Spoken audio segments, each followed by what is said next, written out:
Saudara-saudari yang terkasih dalam Kristus, mengawali renungan minggu ini, saya ingin mengucapkan Happy Valentine's Day untuk kita semua. Tanggal 14 Februari adalah tanggal istimewa karena kita merayakan Hari Kasih Sayang. Momen ini biasanya dirayakan oleh para pemuda dan pemudi yang sedang menikmati gelora masa muda mereka. Namun, kasih sayang adalah momen semua orang, baik orang muda maupun orang tua. Valentine tidak hanya untuk para pasangan kekasih, tetapi juga untuk kerabat, orang tua, anak, sahabat, bahkan juga lawan. Hari Valentine dirayakan dengan saling memberi, biasanya coklat atau bunga, atau juga dengan saling bertukar kado. Memberi adalah lambang cinta karena saling mengasihi, berarti saling memberi. Saudara-saudari yang terkasih dalam Kristus, Injil hari ini berkisah tentang Yesus yang mengasihi orang-orang yang terkucil, tidak dipandang, dijauhi, serta tidak dianggap oleh kebanyakan orang. Orang-orang yang menderita penyakit kusta dalam pandangan bangsa Yahudi adalah orang-orang yang menderita karena kutukan dosa.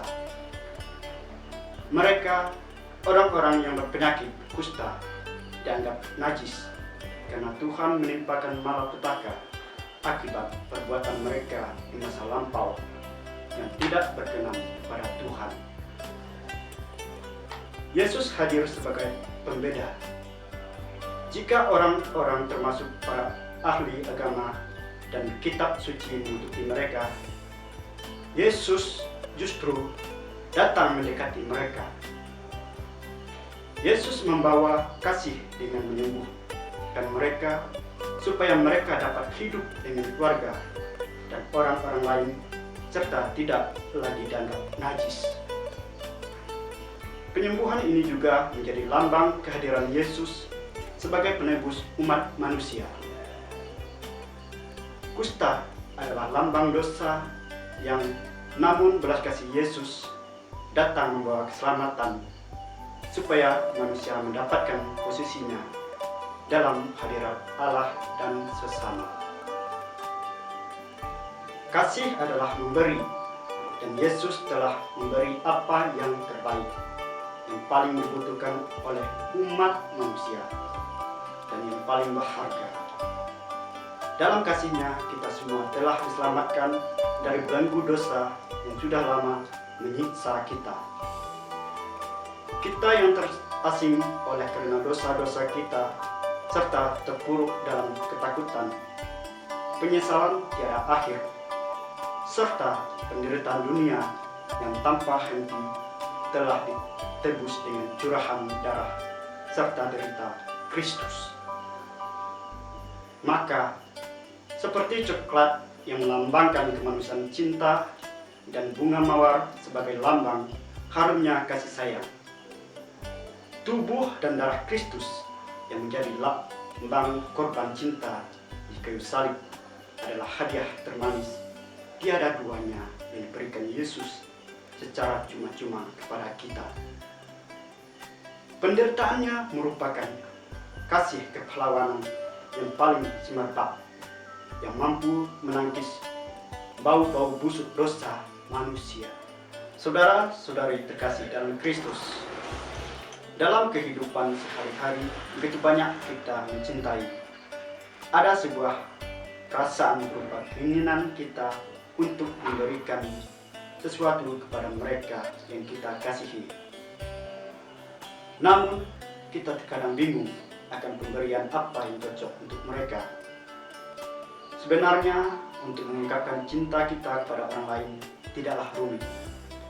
Hal-hal paling kecil saja jika diberikan dengan tulus sudah dapat membuat orang yang kita cintai itu bahagia.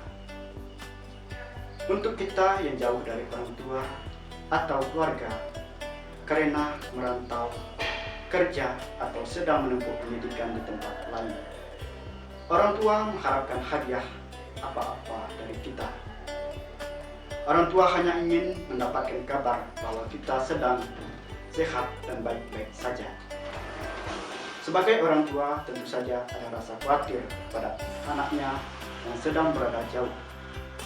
Begitu pula pada Anda yang sedang memiliki pasangan hidup dan berada di tempat yang terpisah.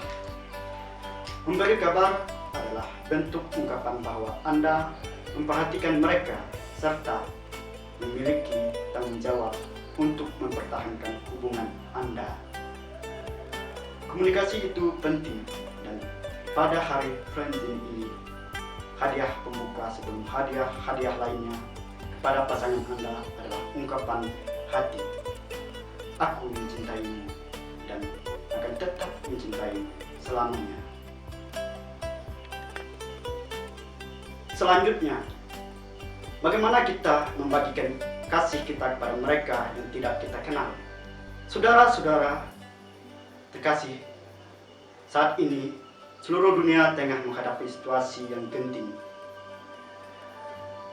Pandemi COVID-19, bencana alam, dan sulitnya hidup yang menimpa orang yang tidak kita kenal, namun kita tahu dari berbagai media ada dalam tanggung jawab kasih kita.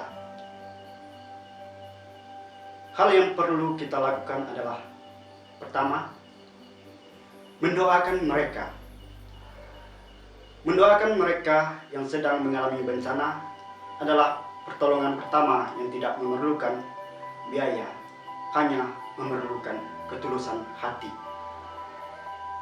Kedua, sebagai orang-orang yang hidup zaman milenial yang dekat dengan media sosial, kita bisa melakukan kegiatan-kegiatan yang sifatnya menghibur, dan kita share melalui media sosial dalam bentuk doa, nyanyian, puisi, ucapan belasungkawa, dan hal-hal lainnya.